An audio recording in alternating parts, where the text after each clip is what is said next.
Assalamualaikum warahmatullahi wabarakatuh. Bagaimana kabarnya anak-anak hari ini? Semoga semuanya sehat selalu ya. Baik anak sekalian, di pertemuan kali ini kita akan membahas tentang iman kepada kitab-kitab Allah. Alhamdulillah hari ini kita bisa ketemu lagi di kelas 8 dengan materi iman kepada kitab-kitab Allah. Baik, kita lanjutkan apa yang kita pelajari hari ini. Baik anak sekalian, tujuan pembelajaran hari ini yang pertama, siswa dapat menjelaskan pengertian iman secara bahasa dan istilah. Kemudian yang kedua, diharapkan bisa menjelaskan kitab-kitab apa saja yang Allah turunkan ke muka bumi ini. Ketika siswa diharapkan bisa menjelaskan kapan dan kepada siapa Allah turunkan kitab-kitab tersebut. Yang keempat, siswa dapat menjelaskan dalil diturunkan kitab-kitab tersebut. Yang kelima, siswa dapat menjelaskan isi ajaran yang terdapat dalam masing-masing kitab tersebut. Yang keenam, siswa dapat menjelaskan perbedaan kitab dan suhuf. Dan yang ketujuh, siswa dapat menjelaskan hikmah diturunkannya kitab-kitab tersebut.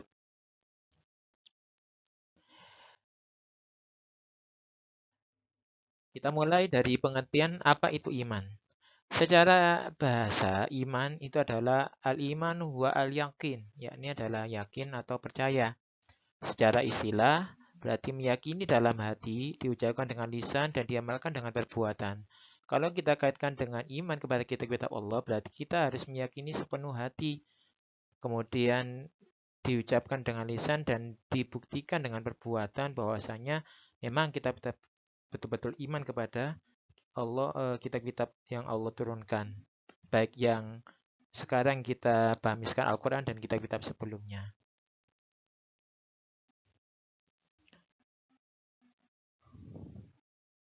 Dalil diturunkannya kitab-kitab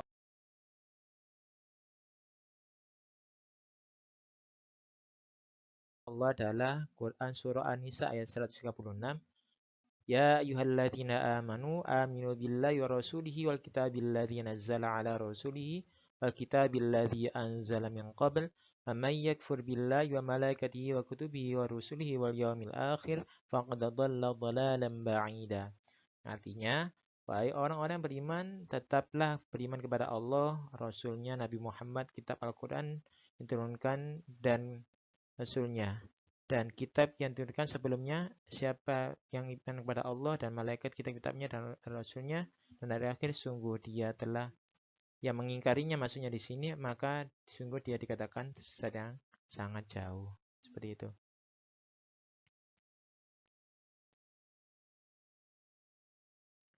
Sekarang kita bahas perbedaan apa itu suhuf, apa itu kitab.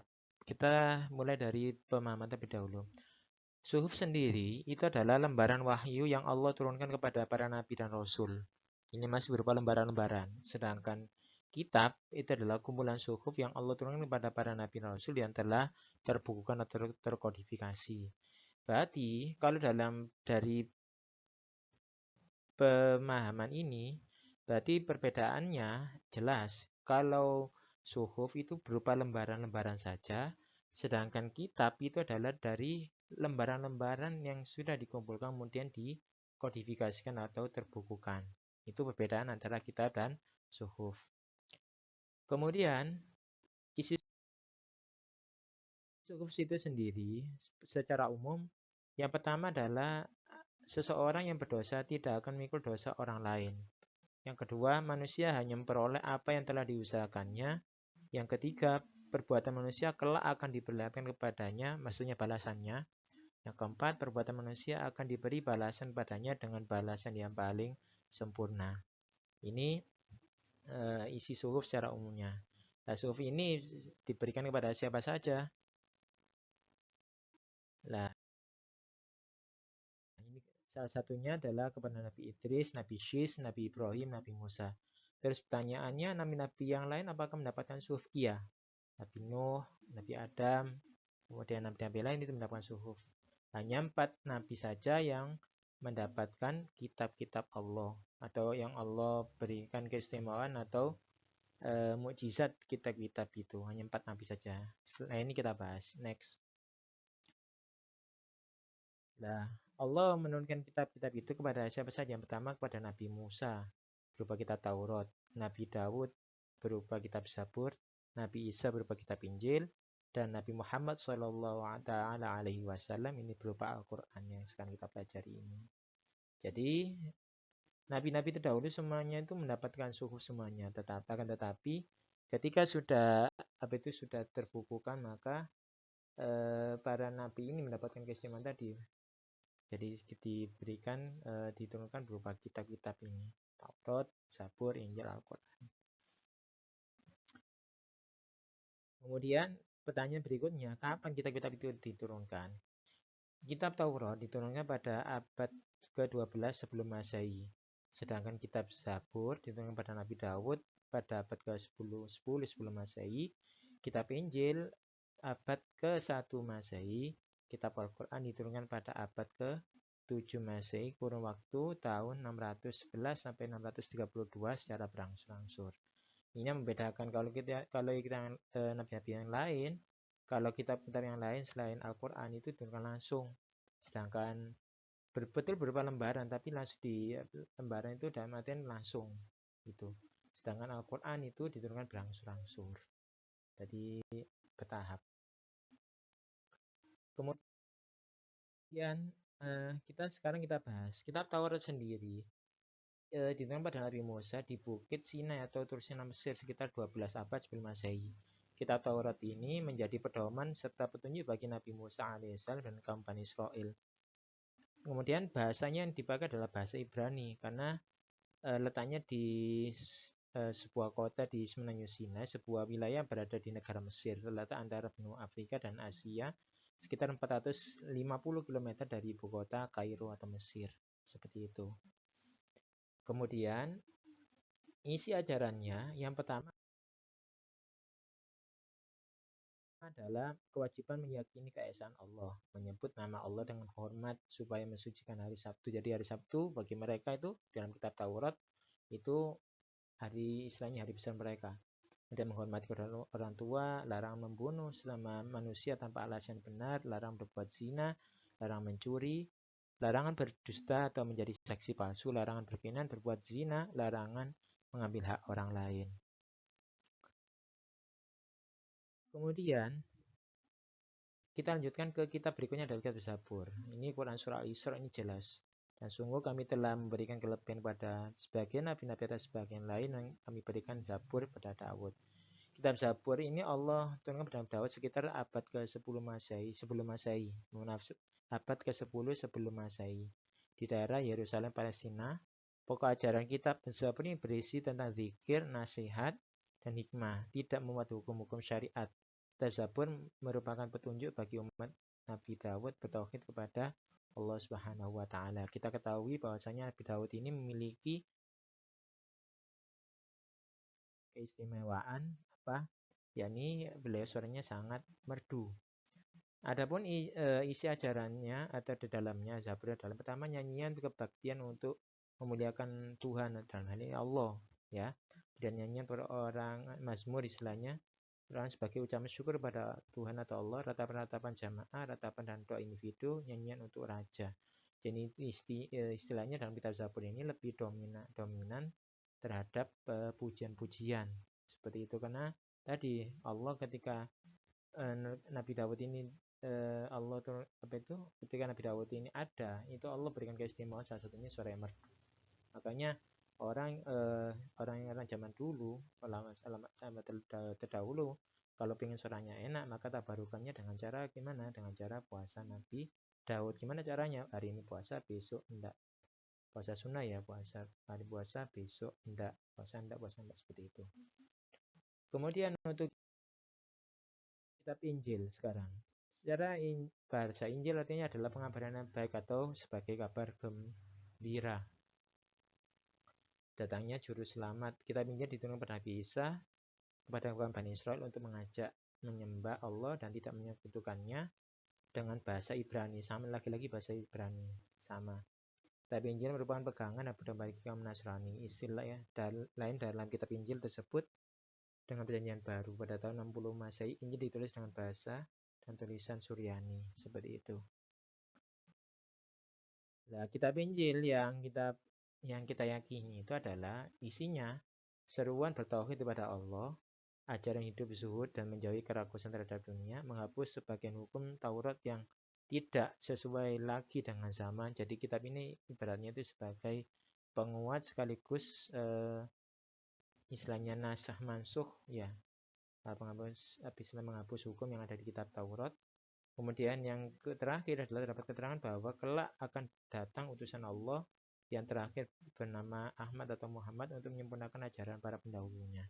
Ini yang mungkin sering kita dengar ketika kita baca Maulid Tiba. Ini ada penjelasannya terkait bahwasanya dalam Injil itu ada satu lembar yang hilang, yang mana satu lembar itu berisi tentang ini, keterangan tentang bahwasanya terdapat bahwa kelak akan datang utusan Allah terakhir bernama namanya Ahmad atau Muhammad untuk menyempurnakan ajaran para pendahulunya. Kemudian yang berikutnya, sekarang kita Al-Quran, kita bahas Al-Quran. Al-Quran ini diturunkan pada tanggal 17 Ramadan, dikenal dengan Nuzul Quran. Ini sudah enggak asing bagi kita. Al-Quran diturunkan secara berangsur-angsur selama 22 tahun, 2 bulan, 22 hari, ada mengatakan 23 tahun. Wahyu pertama kali diturunkan pada Muhammad adalah Quran Surah Al-Alaq ayat 1-5. Iqra bismi rabbikal ladzi khalaq, itu ila akhir ayat itu. Kita membaca Al-Quran, bernilai ibadah dan mendapatkan pahala. Kemudian dudukan Al-Quran itu sendiri adalah sebagai wahyu Allah yang turunkan pada Nabi Muhammad, sebagai mukjizat Nabi Muhammad, sebagai pedoman hidup manusia agar tercapai bahagia di dunia akhirat, sebagai sumber dari segala sumber hukum Islam. Adapun isi kandungan Al-Quran di dalam Al-Quran itu, dari sisi kuantitas, Al-Quran ini berjumlah 30 juz, terdiri 30 juz dan 114 surat, 6.236 ayat dengan jumlah huruf adalah 323.015 huruf dan 77.439 kosakata. Adapun di dalamnya itu adalah tentang akidah, akhlak, ibadah, syariah, muamalah. Akidah ini ya mentauhidkan Allah, kemudian rukun iman itu. Kemudian akhlak ini berkaitan dengan bagaimana kita memiliki etika dimanapun kita, dalam kondisi apapun itu ada nama etika di situ sudah diatur. Kemudian muamalah ini berkaitan dengan hubungan dengan masyarakat atau sosial. Kemudian syariah ini terkait hukum-hukum seperti kayak jual beli dan sebagainya. Kemudian ibadah ini berkaitan dengan zakat, puasa, sholat. Nah ini yang semuanya ada dalam Al-Quran. Adapun isinya ya ini seperti yang dijelaskan awal tadi. Jadi ada percayaan pada Allah, malaikat, Allah, kita dan hari kiamat dan takdir seperti rukun iman.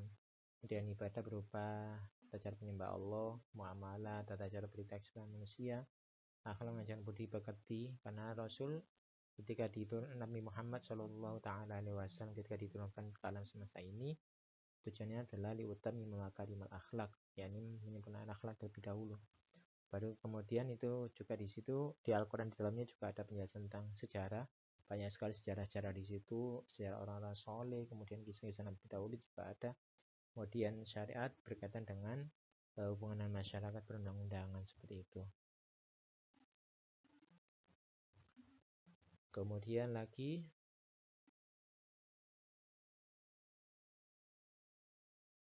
hikmah beriman kepada kitab Allah sekarang. Yang pertama adalah mendapatkan pahala ketika kita beriman kepada kitab Allah, menjadikan Al-Quran sebagai pedoman. Ini jelas terdorong untuk meningkat kualitas diri karena Al-Quran mendorong manusia untuk mempelajari teks. Makanya di Al-Quran itu banyak sekali ayat-ayat yang di akhirnya adalah afalat atau fakarun. Kemudian yang keempat, memperkuat keyakinan terhadap kebenaran Rasulullah Nabi Muhammad. Ini.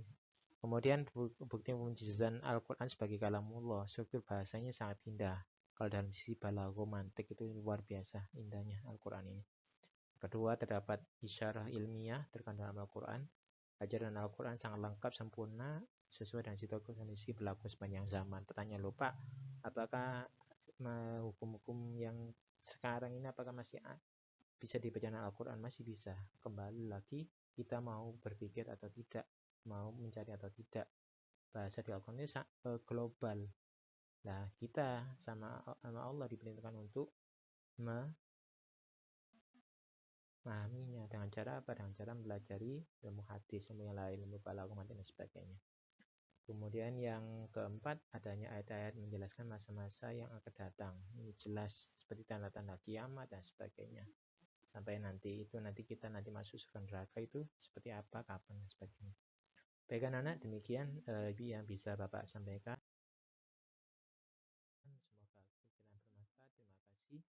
Sebelum Bapak tutup, bagi ada semacam pantun.